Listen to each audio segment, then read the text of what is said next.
Assalamu alaikum. I am student of BSBT. Our topic is microbial enzyme. My name is Sahrim Amin and my group members are Tayyiba, Kainat, Sabiha and Hamna. First of all, contents. Uh, First of all, Hamna will introduce the microbial enzymes. Assalamu alaikum. My name is Hamna Sair, and today I'm here to present the introduction of microbial enzymes.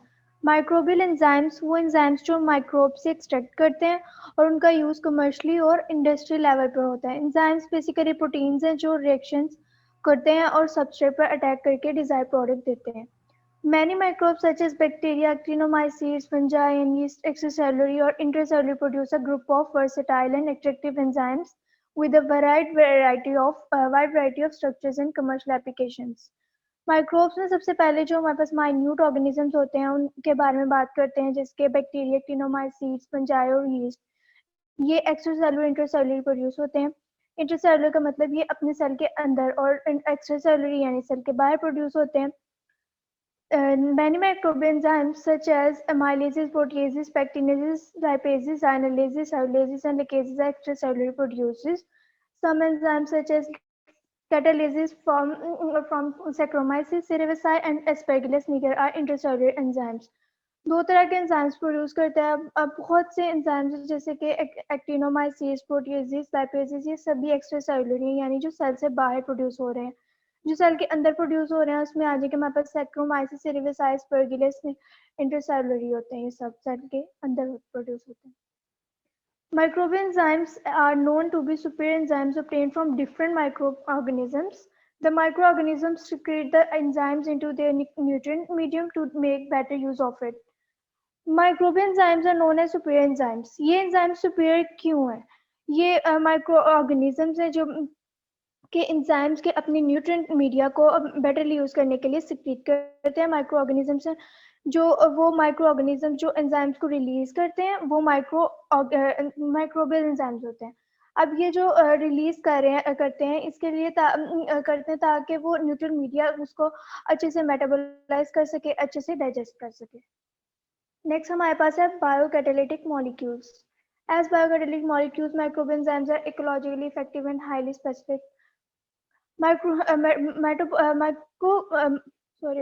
बायोकैटालिटिक methods की बात करते हैं तो इसमें हमारे पास microbial enzyme जो ज़्यादा effective होते हैं और स्पेसिफिक होते हैं स्पेसिफिक मतलब सिर्फ वो स्पेसिफिक साइट्स के पे ही एक्ट करेंगे हर जगह एक्ट नहीं करेंगे उनको हमें प्रॉपर स्पेसिफिक पीएच देना पड़ता है उनको स्पेसिफिक वो देना पड़ता है हैबिटेट देना पड़ता है इसी तरह इसको प्रॉपर हमें एनवायरनमेंट दिया जाएगा तो ही वो अपना परफॉर्म करेगा इसी तरह हमारे पास जो है ना इसके रिजल्ट में हमारे पास ये आता है कि जो stereo regio chemically defined reaction products की फॉर्मेशन हो रही है स्टीरियो जो कि वो किसी चीज़ की ज्योमेट्री होती है या किसी चीज़ का स्ट्रक्चर होता है और रेजियो रेजियो बॉन्ड फॉर्मेशन होती है फॉर एग्जांपल दो मॉलिक्यूल्स हैं उन्होंने आपस में बॉन्ड बनाना है सिर्फ उन दो मॉलिक्यूल्स के अलावा भी बहुत से मॉलिक्यूल्स हैं लेकिन वो एक एटम जो है वो बाकी सब के साथ बॉन्डिंग नहीं कर रहा वो सिर्फ उसी के साथ बॉन्डिंग कर रहा है इसी के लिए फेवरेबल है क्योंकि वो दोनों एक दूसरे के लिए बॉन्डिंग करने मतलब कि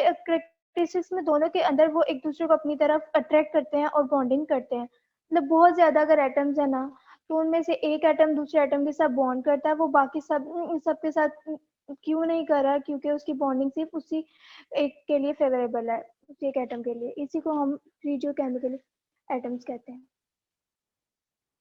नेक्स्ट हमारे पास एडवांटेजेस है माइक्रोबियल एंजाइम्स के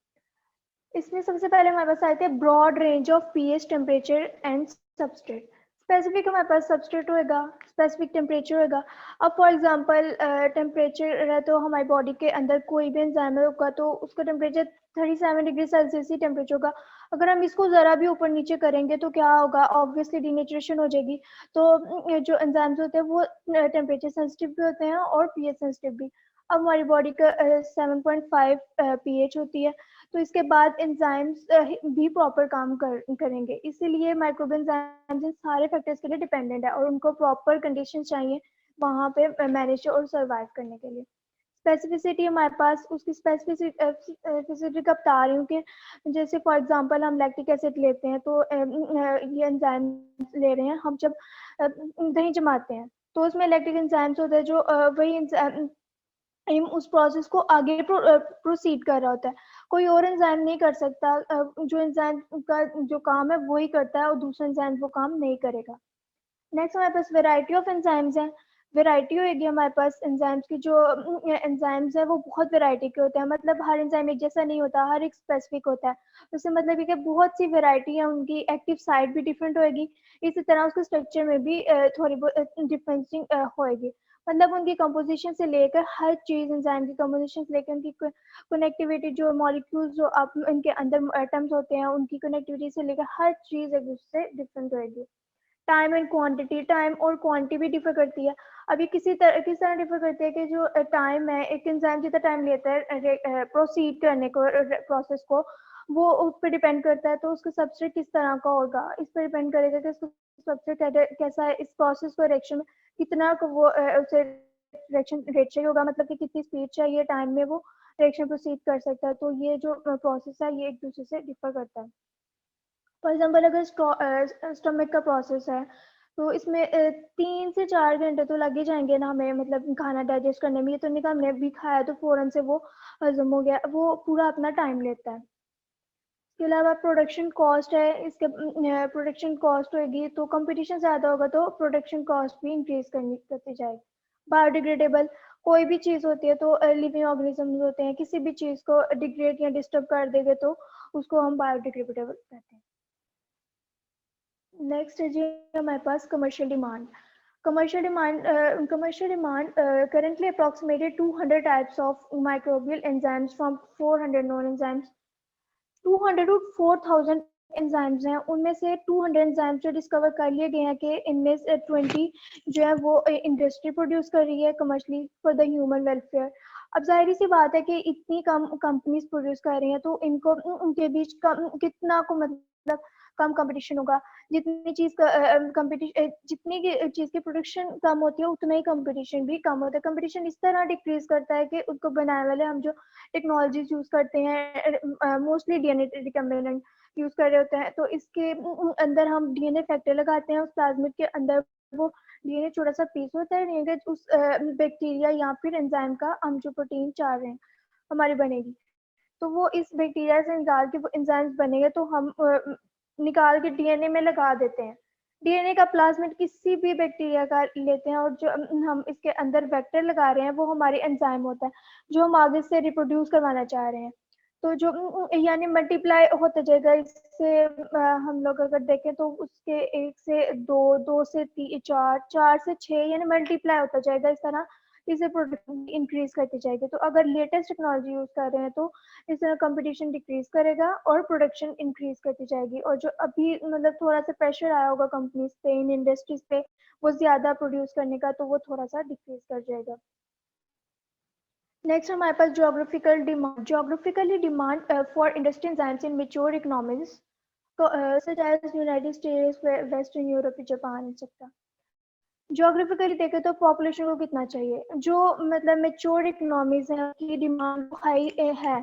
इसके अलावा जो हमारे पास फास्टेस्ट ग्रोइंग मार्केट्स हैं डेवलपिंग इकोनॉमीज में, जैसे एशिया हो गया, यूरोप हो गया, अफ्रीका हो गया या फिर मिडिल ईस्ट, ये भी ग्रो कर रही है, ये भी इंक्रीज करती जा रही है टाइम टू टाइम। इसका मतलब डिमांड इंक्रीज कर रही है। अब अगर डिमांड इंक्रीज कर रही है और आगे से प्रोडक्शन डिक्रीज कम मतलब यानी कम होती जा रही है तो प्रेशर तो आ रहा है, बीच में कंपटीशन इंक्रीज करता जा रहा है। तो इस तरह जो डेवलपिंग कंट्रीज में वो भी फास्टली इसको ग्रो कर रही है। इसमें जैसे एप्लीकेशन में मोस्टली हमारे पास फूड फीड्स आते हैं, डिटर्जेंट्स आते हैं। अब डिटर्जेंट्स जो है वो भी इंजाइम्स यूज होते हैं, उसमें भी जो है इंजाइम स्टेन एक्सट्रैक्ट करते हैं और जल्दी मतलब स्टेन को खत्म करते हैं। इंजाइम्स फूड में बहुत से इंजाइम्स यूज होते हैं, प्रिजर्वेटिव जो यूज करते हैं हम, उसके अलावा हम बहुत कुछ ऐसा यूज करते हैं कि लॉन्ग लास्ट भी हमारा फूड, यानी इतना जल्दी वो डिनेचर खराब ना हो, ज्यादा जल्दी उनका स्पॉइलेज ना हो सके हम फूड में भी इसलिए यूज कर। अब 150 हमारे पास इंडस्ट्रियल प्रोसेसेस हैं जो एंजाइम्स यूज करते हैं। फर्मेंटेशन एक बहुत इंपॉर्टेंट एग्जांपल है, जिससे हमारे पास अल्कोहल प्रोड्यूस होता है तो वो भी एंजाइम से ही बनता है। और अब बहुत से ऐसे इंडस्ट्रियल प्रोसेसेस हैं जिसको कैटलाइज करने के लिए एंजाइम यूज करते हैं। Next industrial demand. Industry demand, the industry application for microbial enzymes have grown in recent years. For example, the estimated value of worldwide sales of industry enzymes for the years 2012, 2013, and 2015 are 1 billion, 3 billion, and 3, etc. Industrial applications increase कर रही हैं तो microbe enzymes की वो ऐसे के जो industrial enzymes थे हमारे पास 2012 में 13 में और 15 में पहले तो वो $1 मिलियन थी फिर $3 बिलियन हो गई और अब देखते देखते ये फिर 3.74 बिलियन हो गई प्रोटीज की 60% इंक्रीज की थी वर्ल्ड में यानी 60% हुआ था इसका सेल में और ये लार्जेस्ट प्रोडक्ट था 2015 में हमारे पास आया था ग्लोबल इंडस्ट्रियल एंजाइम्स में माइलेसिस 30% प्रोडक्शन की लाइपेजिस पे थर्ड मोस्ट प्रोडक्ट थे सेल हुई थी लाइपेजिस अब जोग्राफिकली हम अगर देखते हैं तो इसमें क्या होता है कि जी जो हमारे पास आते हैं ना नेटिव इकोनॉमीज आती हैं तो ये स्टेबल होते हैं वो बनाती हैं वो यूज़ करते हैं लेकिन इसमें चेंज कहाँ आ रहा है मतलब कि ये इंक्रीज चेंज की वजह से ही होता है और चेंज किस तरह होगा जो हमारे पास फास्टेस्ट ग्रोइंग इकोनॉमीज हैं एशिया की इकोनॉमीज हैं वो इंक्रीज करती जा रही हैं मार्केट इंक्रीज कर रही है इसका मतलब है सेल इंक्रीज करती जा रही है इस तरह thank you and next Next, Taiba will explain the use of microbial enzyme in industry.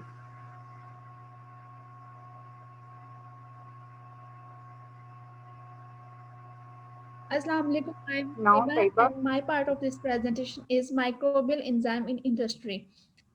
Animal feed industry, pharmaceutical industry, microbial enzyme in food industry, detergents, microbial enzyme in leather industry, microbial enzyme in textile industry, and microbial enzyme in paper industry.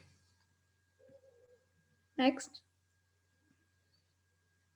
In animal feed industry, इसमें ये होता है कि जो animal feed industry है use होती है enzyme that ये डिग्रेड करते हैं क्रूड फाइबर को स्टार्च को प्रोटीन को और फाइटेट्स को and being protein that evenly digested are extracted by the animal having no residual effect on products like meat or egg और इसमें होता है कि लिविंग सेल्स में फाउंड होते हैं enzyme catalysis catalyse chemical process होता है ये कन्वर्ट करते हैं nutrition into energy and new tissues में and they do not binding to substrate in the feed and breaking them down into smaller compounds.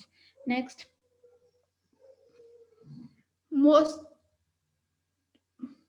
most commonly enzyme in animal feed industry are phytase, cellulase, beta glucanase, alpha amylase, and proteases. In pharmaceutical industry, enzyme can be used as prodrugs as well as drugs. इसमें होते हैं enzyme catalysis जो होते हैं successfully use करते हैं for production of pharmaceutical active intermediates को prodrugs को और फार्मास्यूटिकल एंजाइम जो बिलोंग करते हैं हाइड्रोलेस क्लास से एसाइलेस और नाइट्रोलेस. Next. Microbial enzyme in food industry. Microbial enzyme play a major role in food industry because they are more stable than plants and animal enzymes. They can produce through fermentation into cost-effective manner with less time and space requirements and because of the high consistency process modification and optimization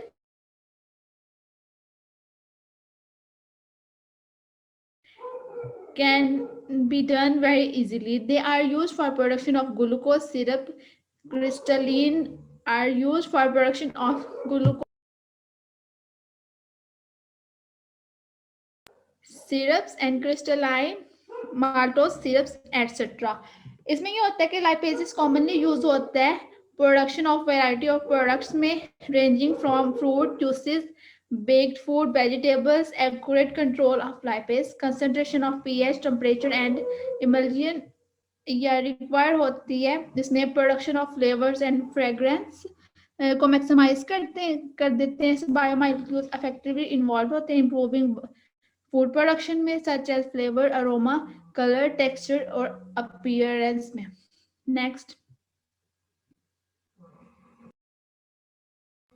in detergents, the detergents industry occupies about 30% of the entire industrial enzyme market. The application of enzyme in detergents enhance the detergent ability to remove tough stains and also makes detergent co-friendly. इसमें consistently new and improved engineered version होता है of traditional detergents, enzyme protease and amylase इसमें develop करते हैं. और जो second और जो थर्ड जनरेशन ऑफ एंजाइम होती है वो optimise meet the requirement for performance in detergents. Over half of the laundry detergents contain enzymes such as protease, amylase, lipase and cellulase. इसमें ये होता है कि बायोटेक में बेस्ड क्लीनिंग एजेंट्स यूज करते हैं जैसे कि चीपर और लेस हार्मफुल हो इन्वायरमेंट के लिए. इसमें स्पेसिफिक क्लीनिंग एक्शन होगा और लोअर टेम्परेचर पे ये वर्क करते हैं. एक्टिव बायोट्रेन पीएच होती है और टेम्परेचर फॉर 4 क्लासेस यूज करते हैं. इसमें डिटर्जेंट्स में जो प्रोटीज होता है ये वाइडली यूज्ड डिटर्जेंट इंडस्ट्री में होता है. ये रिमूव करते हैं स्टेन्स को सच एज ग्रास, ब्लड या एग या ह्यूमन स्वेट को. या हाइड्रोलाइज प्रोटीन जो होता है उसे ब्रेक करवाता है और सॉल्युबल पॉलीपेप्टाइड्स और फ्री अमाइनो एसिड में. और जो second amylase starch based like proteases, spaghettis, custard, gravies वगैरह होती है, चॉकलेट्स, इनको रिमूव करने में हेल्प करता है. और भी काफ़ी ज़्यादा ऑर्गेनिज्म से बैक्टीरिया प्रोड्यूस करवाने में हेल्प करता है. फिर लाइपेजेस जो होते हैं ये डिकम्पोज करते हैं फैटी एसिड मटेरियल को, ये रिमूव करते हैं stains like fats, butter, salad, oil and sauces वगैरह को. सेलुलोज जो होता है ये मॉडिफाई करता है स्ट्रक्चर को सेलुलोज फाइबर्स का जो कि कॉटन और कॉटन ब्लेंड्स में होता है. और अगर इसे हम ऐड करेंगे डिटर्जेंट में तो रिजल्ट ये होगा कि जो कलर ब्राइटनिंग और सॉफ्टनिंग होगी और जो सॉइल रिमूव हो जाएगी. मतलब इसमें जो सॉइल के पार्टिकल्स होंगे वो इजीली रिमूव हो जाते हैं इससे. नेक्स्ट,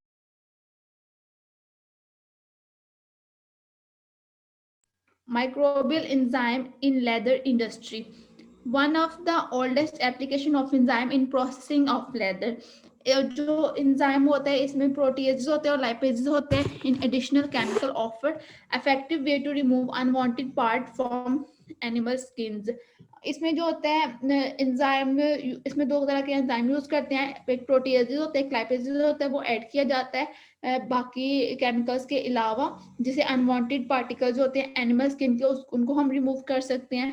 प्रोटीएजेस इसमें ये होगा कि अल्कलीन प्रोटीएज ऐड करवाते हैं और सॉकिंग फेज में तो वेस्ट वाटर अपटेक होगा और वो इम्प्रूव हो जाएगा. ड्राई स्किन के रिमूवल ऑफ डिग्रेडेशन होगा. इसमें प्रोटीन, फैट्स और रिड्यूस प्रोसेसिंग टाइम होगा. और कुछ केसेस में पेनक्रियाटिक ट्रिप्सिन भी यूज करते हैं सॉकिंग फेज में. ये यूज होता है डिहाइडिंग एंड डिविलिंग ऑफ लेदर में. और लाइपेजेस यूज होता है डिहाइडिंग और बाथिंग फेज में. या इनको रिमूव करता है ग्रीस को. और ये चाइना, इटली, इंडिया जो होता है ये लार्जेस्ट प्रोड्यूसर है लेदर के, जो कंज्यूम करते हैं लॉट ऑफ एंजाइम्स. और एंजाइम्स यूज होते हैं फर्मेंटेशन ऑफ माइक्रोबियल ऑर्गेनिजम्स में. Next,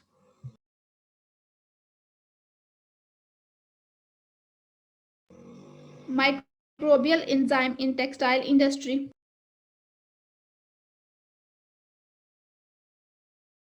Enzymes are being increasingly in textile processing, mainly in finishing of fiber and garments. और some important applications होते हैं इसके डिसीजिंग और जीन फिनिशिंग में. और ये यूज करते हैं एंजाइम इन टेक्सटाइल इंडस्ट्री में जो अलो करती हैं development of environment friendly technologies को. और फाइबर प्रोसेसिंग में जो स्ट्रेटजीज होती है इम्प्रूव करती हैं फाइनल प्रोडक्ट क्वालिटी को. जो कंजप्शन होती है ऑफ एनर्जी ये इंक्रीज करती है. Awareness of environmental concern related to use and disposal of chemical into landfills. Water are released into the air during chemical processing of textile are the principal reason for the application of enzyme in finishing of textile material. इसमें ये होता है कि progressively use होता है textile processing की finishing और fibres और गारमेंट्स में. Enzyme such as peroxidase, catalase, alpha amylase, lactase या ये कॉमनली यूज्ड होते हैं। इसमें टेक्सटाइल इंडस्ट्री में जो ये एंजाइम यूज होते हैं, इसमें स्टार्च को रिमूव करने में degrading excess hydrogen peroxide bleaching textile as degrading lignin में ये यूज होता है। Next, microbial enzyme in paper industry. इसमें अल्फा अमाइलेज जो in the pulp and paper industry में यूज होता है मॉडिफिकेशन ऑफ स्टार्च और coated coated paper. This is for the production of low viscosity high molecular weight of starch होता है। और इसमें जो कोटिंग ट्रीटमेंट होता है सरफेस ऑफ पेपर का वो स्मूथ होता है और स्ट्रॉन्ग होता है और इस इम्प्रूव करता है राइटिंग क्वालिटी ऑफ पेपर के। फिर पेपर सीजिंग की विस्कोसिटी ऑफ नेचुरल एंजाइम इसमें बहुत हाई होते हैं और ये चेंज करते हैं degrading the polymers with alpha amylase in a batch or continuous processing में starch और consider होता है good sizing agent for finishing of paper में improving the quality and reusability besides being a good coating for the paper. That's all from my side. Now Subiya will explain the classification of microbial enzyme. Assalamu alaikum. I'm Sbiha here and going to present you about the chemical nature and classification of microbial enzyme. Microbial enzyme can be classified into 6 types. इसको इसके मतलब enzymes के enzyme किस तरह react करते हैं उनकी base पे इसको डिफरेंट किया गया है, जैसे कि ऑक्सीडोरिडक्टेजेस, ट्रांसफेरेसेस, लाइगेसेस, हाइड्रोलेसेस, आइसोमेरेसेस एंड लाइगेसेस। डिफरेंट ग्रुप टाइप्स के एंजाइम है, इनके फंक्शन पे इनको डिफरेंट किया जाता है। Currently, there are 510 commercial useful microbial enzyme in the metagenomics database. And जो industrial enzymes है वो 75% hydrolytic enzymes है. Next.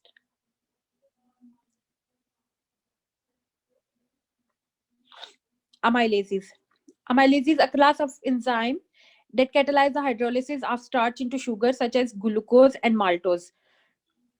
Amylases enzymes हैं, हाइड्रोलाइसिस एंजाइम है जो करते हैं ब्रेक डाउन करते हैं स्टार्च की into sugar and maltose.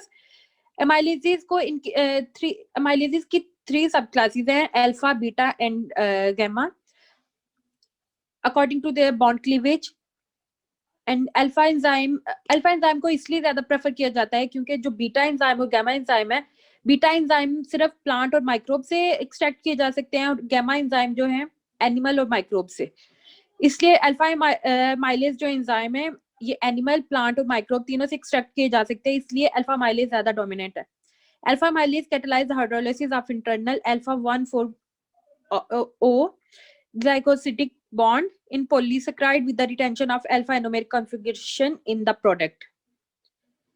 Alpha mileage 1,4 link जो ग्लाइकोसिडिक बॉन्ड्स होते हैं उन उसको क्लीव करके वहां पे बॉन्ड फॉर्मेशन करता है। Next, amylase is a class of enzyme that catalyze the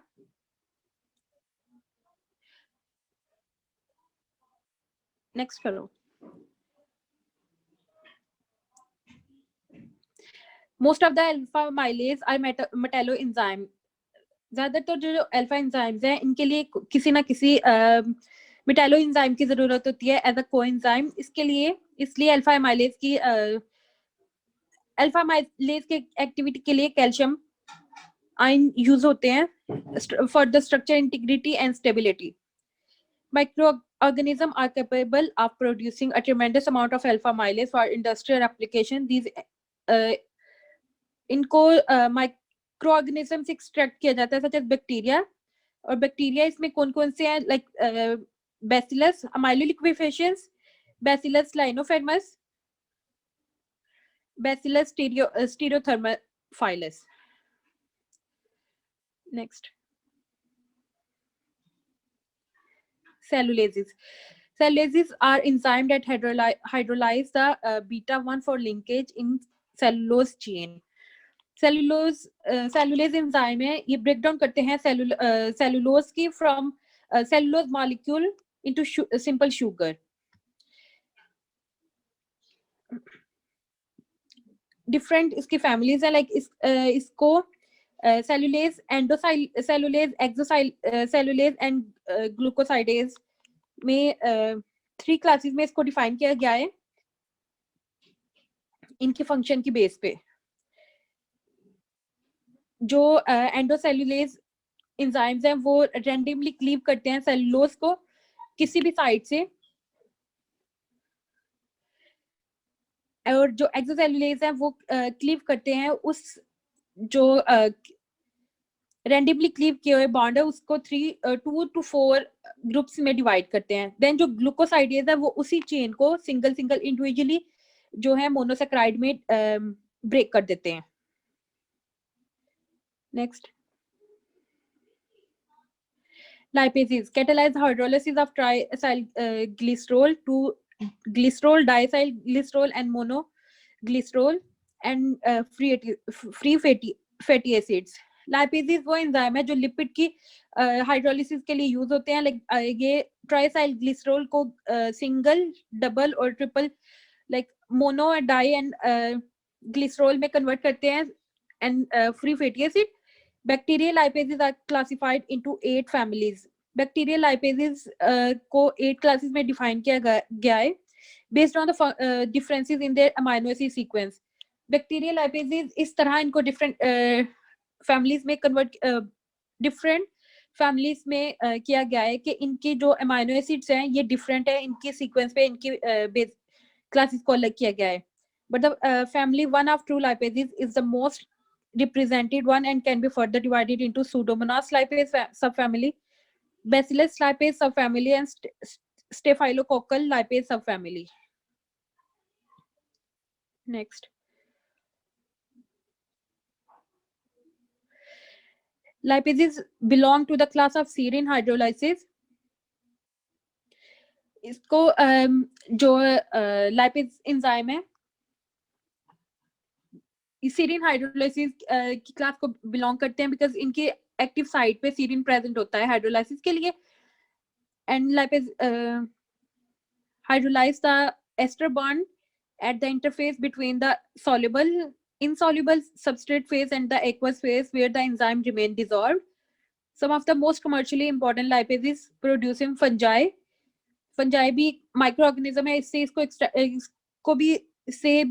extract किया जा सकता है। Belong to the genera rhizopus, species aspergillus, penicillium, यूट्राइकम, mucor and rhizomucor. Next, proteases constitute a very large and complex group of enzymes that catalyze the hydrolysis of covalent peptide bond. Proteases enzyme use होते हैं protein की hydrolysis के लिए। ये peptide bond को hydrolysis करता है। Proteases can be classified on the basis of pH, substrate specificity, similarity to well characterized enzyme and the active site of amino acid. Based on the pH optima, they are referred to as acidic, neutral and alkali proteases. इनके pH की base पे इनको different like acidic, basic and neutral proteases में convert किया जाता है on the basis of their active site of action on protein substrate. Proteases are broadly classified as endo and or exoenzymes. They are further categorized as serine proteases, aspartic proteases. ये different amino acids हैं जिनकी base पे इसको categorize किया जाता है। Next,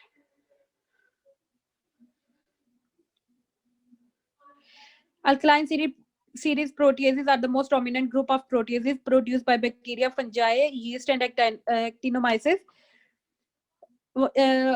Proteases enzyme different के लिए बहुत सी species हैं, लेकिन इसको extract किया जाता है Bacillus lineaformis, alkylophilic Bacillus species and Aspergillus species से proteases enzyme को extract किया जाता है। Next,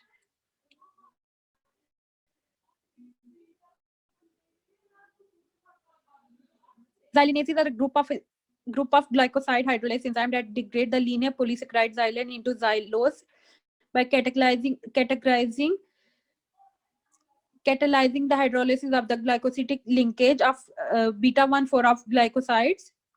Among xylanases, endoxylanases are the most important due to their direct involvement in cleaving glycosidic bond and the liberating short xylo oligomers.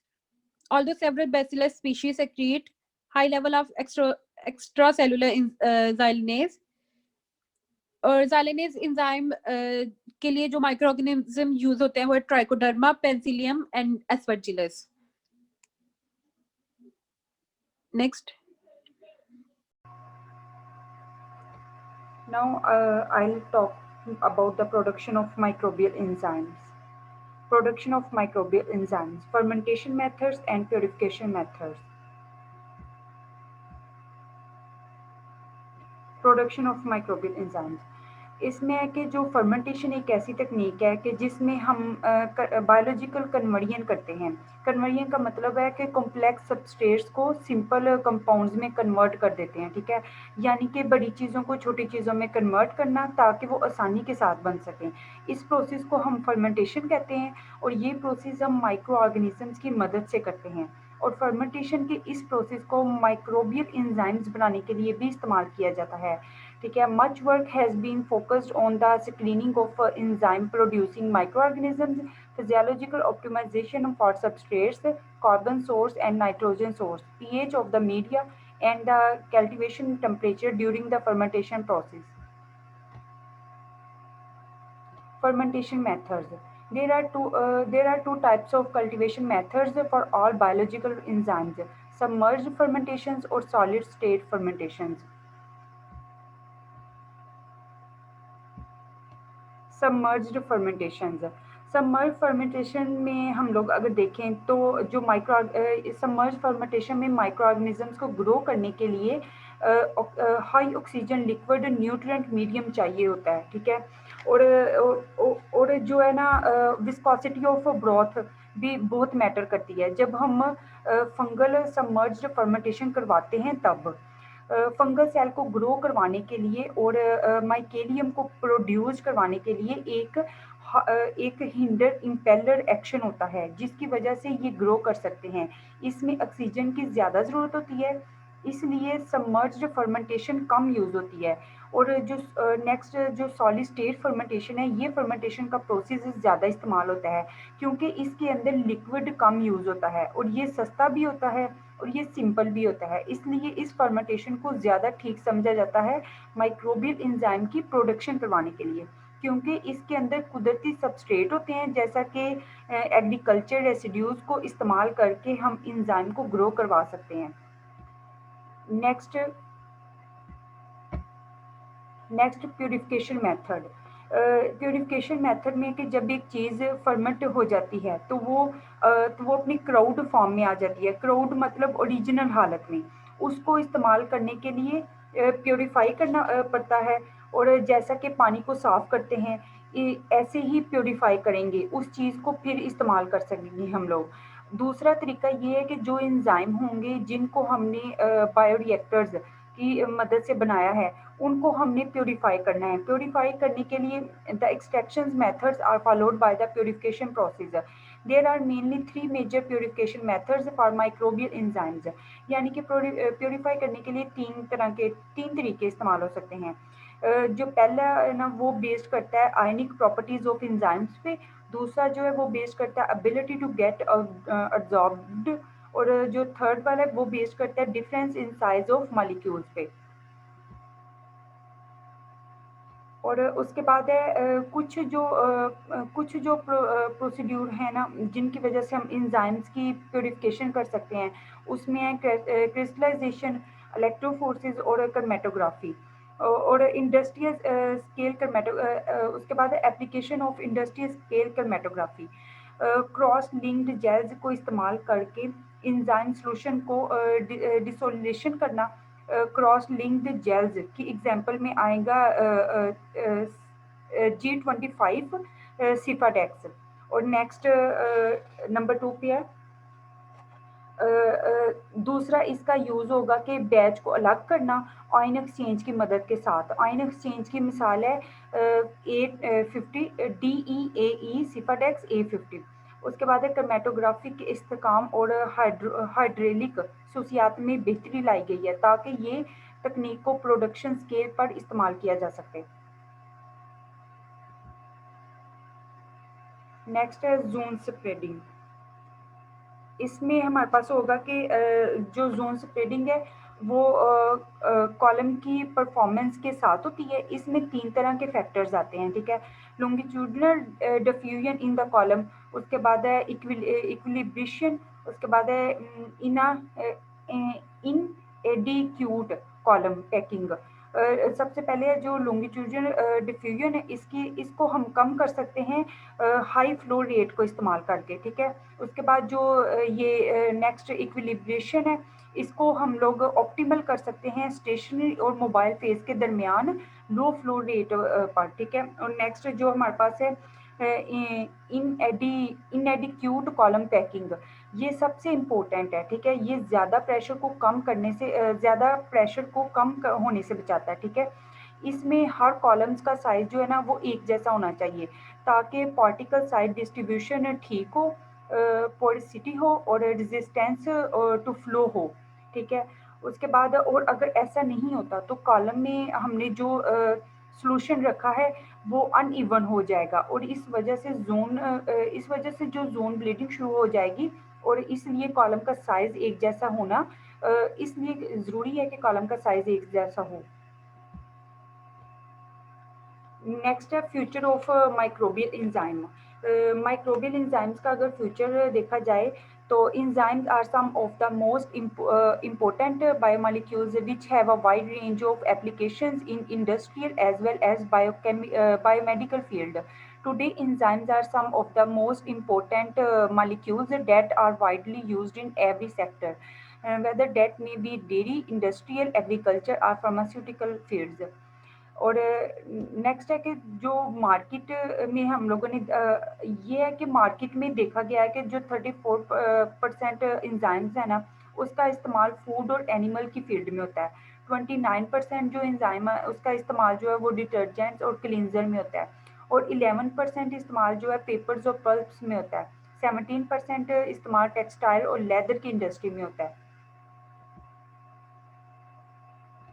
और modern biotechnology को अगर देखा जाए तो इसके अंदर इंजाइम्स का इफेक्ट ज़्यादा हो गया है। बायोटेक्नोलॉजी मदद करती है कि हम ज़्यादा चीज़ों को बना सकें जो कि इंसानों के काम आए, ठीक है। मॉडर्न बायोटेक्नोलॉजी ये हमारी मदद कर रही है। उसके बाद इंजाइम टेक्नोलॉजी बायोटेक्नोलॉजी की ही एक फील्ड है। or enzyme technology is a subfield of biotechnology where new process microbial enzymes of use in industry had been developed and are still developing to manufacture both bulk and high added value products utilizing enzymes as biocatalysts in order to meet needs in food, fine chemicals, agriculture and pharmaceutical etc. Concluding में हम लोग देखेंगे कि जो enzyme है ना, enzyme industry दुनिया की बड़ी इंडस्ट्री में आती है, ठीक है। इंजाइम एक बहुत बड़ी मार्केट है। इंजाइम बहुत से इंडस्ट्रियल प्रोडक्ट में इस्तेमाल होते हैं नई चीज़ें बनाने के लिए। माइक्रो ऑर्गेनिजम्स एक कैटलिस्ट प्रोवाइड करते हैं जिनकी बहुत ज़्यादा एप्लीकेशंस होती हैं, यूजेस होते हैं और इंडस्ट्रीज़ के अंदर जैसा कि फूड, एनिमल फीड, उसके बाद technical industries, paper, fine chemicals, pharmaceuticals, इन सब में एज अ कैटलिस्ट प्रोवाइड करते हैं माइक्रो ऑर्गेनिजम्स, ठीक है। इंजाइम्स की कुछ यूनिक प्रॉपर्टीज़ भी हैं जैसा कि high specificity, fast action, biodegradability, low enzyme assigned proceed in industry. इस वजह से चीज़ों की प्रोडक्शन तेज़ होती है और वेस्ट जनरेशन में कमी आती है। Next reference and thank you.